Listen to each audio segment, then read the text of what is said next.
최번역 사도신경으로 신앙 고백하겠습니다. 저는 전능하신 아버지 하나님 천지의 창조주를 믿습니다. 저는 그분의 유일하신 아들 우리 주 예수 그리스도를 믿습니다. 그분은 성령으로 잉태되어 동정녀 마리아에게서 나시고 본디오 빌라도에게 고난을 받아 십자가에 못 박혀 죽으시고 장사된 지 사흘 만에 죽은 자 가운데서 다시 살아나셨으며 하늘에 오르시어 전능하신 아버지 하나님 우편에 앉아 계시다가 거기로부터 살아있는 자와 죽은 자를 심판하러 오십니다. 저는 성령을 믿으며 거룩한 공교회와 성도의 교제와 죄를 용서받는 것과 몸의 부활과 영생을 믿습니다. 아멘. 거룩하신 아버지 하나님 감사합니다. 간밤에도 편히 쉬게 해주시고 새벽에 기도하는 자리에 불러주시니 감사합니다. 이 시간 저희들이 마음 중심으로 주님을 경외하게 하여 주시옵소서. 예수님 이름으로 기도드리옵나이다. 아멘. 찬송가 358장입니다.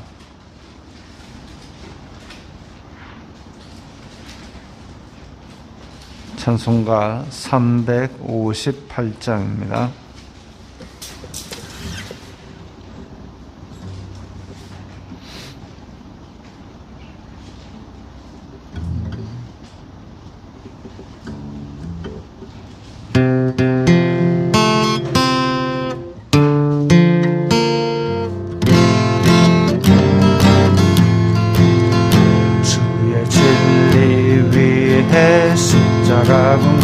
하늘 높이 들고서 주의 군사되어 용맹스럽게 찬송하며 나가세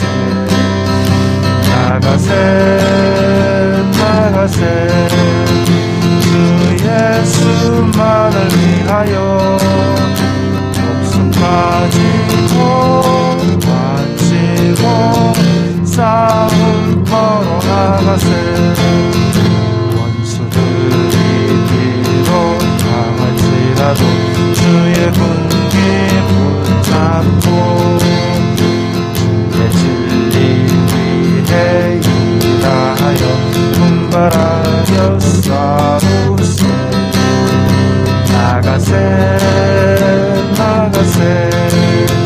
주 예수만을 위하여 목숨까지도 바치고 싸움 걸어 나가세 산과 들과 바다 가는 곳마다 주의 군기 날리며 가고도 깊은 승리의 소식 온 세상에 전하세 나가세 주 예수만을 위하여 목숨까지도 바치고 싸움 걸어 나가세 원수들은 이미 예수의 손을 하나 없이 대하고 영광스럽게 원노리에 날리네 나가세 주 예수만을 위하여 목숨까지도 바치고 싸움 걸어 나가세.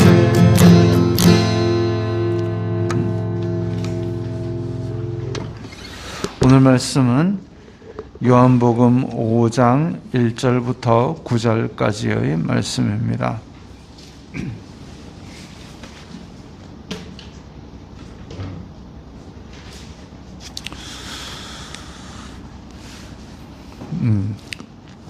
먼저 설 연휴 공지를 드리겠습니다. 설 연휴에 주일날 주님의 날 새벽 낮 예배는 있고 월화는 새벽 기도회가 없습니다. 참고하시기 바랍니다. 요한복음 5장 1절부터 9절까지의 말씀 함께 읽겠습니다. 그 후에 유대인의 명절이 되어 예수님께서 예루살렘에 올라가시니라. 예루살렘에 있는 양문 곁에 히브리 말로 베데스다라 하는 못이 있는데 거기 행각 5이 있고 그 안에 많은 병자, 맹인, 다리 저는 사람, 혈기 마른 사람들이 누워 물의 움직임을 기다리니 이는 천사가 가끔 못에 내려와 물을 움직이게 하는데 움직인 후에 먼저 들어가는 자는 어떤 병에 걸렸든지 낫게 되밀어라. 거기 38해 된 병자가 있더라. 예수님께서 그 누운 것을 보시고 병이 벌써 오래된 줄 아시고 이르시되 내가 낫고자 하느냐. 병자가 대답하되 주여 물이 움직일 때에 나를 못에 넣어주는 사람이 없어 내가 가는 동안에 다른 사람이 먼저 내려가나이다. 예수님께서 이르시되 일어나 내 자리를 들고 걸어가라 하시니 그 사람이 곧 나아서 자리를 들고 걸어가니라. 이 날은 안식일이니. 아멘. 자, 오늘 말씀에서 또 예수님과 새로운 만남이 있습니다. 자, 그 후에 유대인의 명절이 되어 예수님께서 예루살렘에 올라가셨다. 유대인들은 매년 3차, 기본적으로 3번은 예루살렘에 가야 됩니다. 언제냐 하면 6월절이란 우리나라의 광복절에 해당하는 이집트에서 나온 것을 기념하는 날. 그 다음에 77절, 6월절에서부터 7 안식일을 세워서 그래서 이제 보리추수 우리말로는 이제 맥추절이라 하는 그래서 그 수확의 절기에 또 한 번 가고 그리고 수장절 그야말로 이제 모든 것을 다 추수한 것을 감사하는 우리나라의 추석에 해당하는 그 즈음에 대한 절기입니다.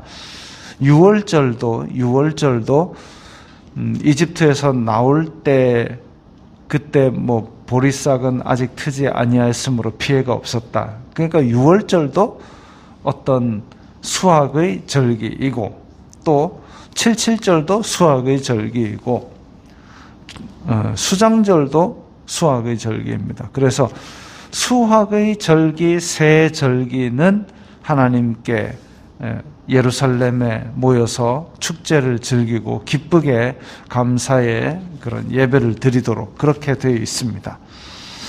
그 명절 때 예수님께서 예루살렘에 올라가셨습니다.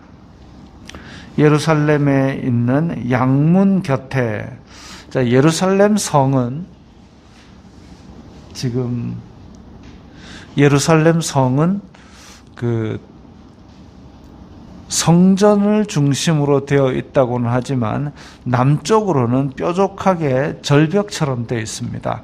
그래서 남쪽으로는 그 다윗의 왕궁 이런 식으로 해서 주요한 건물들이 들어있고 그 위에 성전이 있고 그래서 성전 북쪽으로 양들이 제물 드릴 수 있는 양들이 드나들 수 있는 문 이라 해서 양문이라고 부릅니다. 그러면 양들이 어디서 오느냐 하면 이제 베들레헴에서 많은 양들을 키우고 있고 제물을 드리려면 이제 베들레헴의 양들을 이렇게 데리고 와서 예루살렘으로 넣기도 하고 원래는 양들을 자기가 가지고 와야 되는데 가지고 오다가 발목이 삐고 이러면 제물 드리기 곤란하니까 그래서 이제 예루살렘에서 사서 그렇게 제물로 드리기도 했습니다. 그런데 그 양들이 드나드는 문, 이래서 양문 바로 밖에 뭐가 있냐면은 베데스다라는 연못이 있습니다.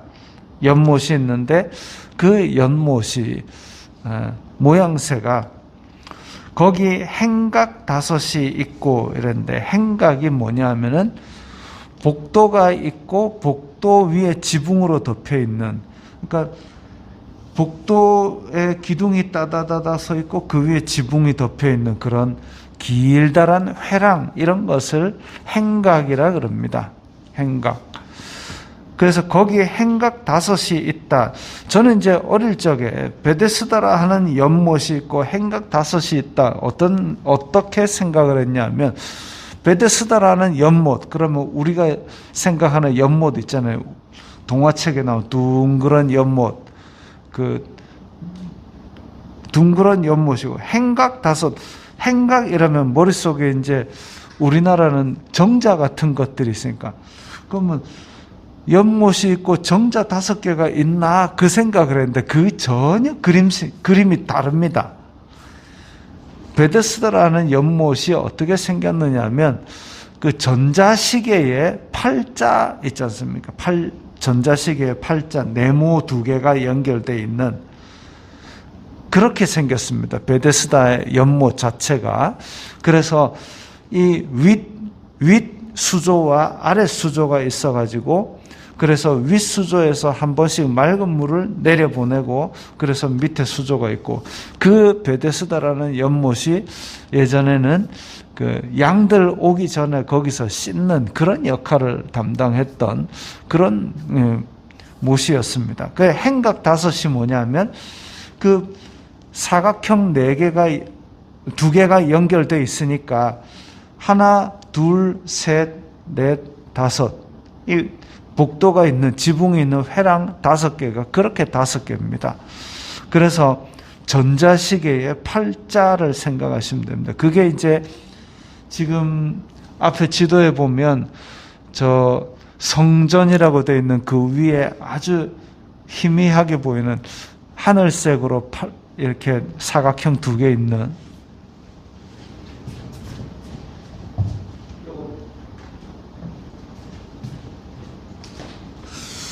저기에 그 복도가 있는 회랑이 이렇게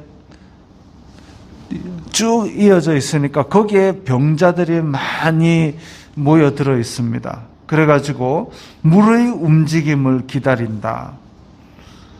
천사가 가끔 물을 휘저으면 거기에 와르르 몰려가지고 폭 담그면은 낫는다.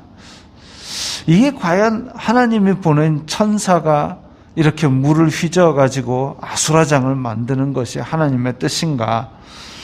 좀 아마도 거기에 모여있는 병자들에게 내려오는 전설 같은, 신화 같은 그런 이야기로 보입니다. 하나님이 그런 거 가지고 장난질을 쳐가지고 아수라장 만드는 것이 하나님의 뜻일까요? 그렇게 생각하지는 않습니다. 그래서 사람들이 물이 움직이는 것이 천사가 내려와서 물을 움직인다라고 그렇게 말하고 믿고 있었던 모양입니다. 그런데 자, 이런 시대적 상황적 배경이 있고 6절에 보면 예수님께서 그 누운 것을 보시고 병이 벌써 오래된 줄 아시고, 그러니까 38년 동안 어찌 보면 어떤 사람의 일생 동안 그냥 계속 거기에 누워 있은 겁니다. 그래가지고 그야말로 물이 움직이는 것을 바라고 기대하고, 남들 들어갈 때 나도 들어가고 싶었는데 이 신체가 불편하니까 못 들어가고, 그래서 그게 벌써 38년이나 됐습니다. 긴 세월이죠. 그런데 그 예수님께서 그 사람에게 가서 물어보십니다. 내가 낫고자 하느냐? 낫고 싶으니까 여기 있지요. 낫고자 하느냐? 그러니까 이 사람이 대답하되, 주여, 물이 움직일 때에 나를 넣어주는 사람이 없어. 자, 이 사람이 답을 하기를 고통의 원인을 지금 밖에서 찾고 있습니다. 나를 넣어주는 사람이 없어요. 내가 가는 동안에 다른 사람이 먼저 내려가나이다. 핑계도 밖에서 찾고 있습니다. 넣어주는 사람도 밖에 있죠. 다른 사람이 먼저 가는 것도 밖에 있습니다. 내 고통의 원인을 밖에서 찾고 있습니다. 해결책도 밖에 있습니다. 고통의 원인을 밖에 있고 다른 사람 핑계대고 있고 해결도 밖에 있는데 나는 그게 안 되고 있어요. 근데 예수님께서는 내가 낫고자 하느냐? 너의 마음속에 뭐가 있느냐? 그걸 물어보시는 거죠.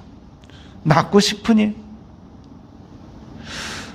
주여 내가 낫고 싶습니다. 그 말을 하면 될 텐데 밖에서 자꾸 딴소리를 하는 겁니다. 다른 사람이 나를 넣어주지 않아요. 다른 사람이 먼저 들어가요.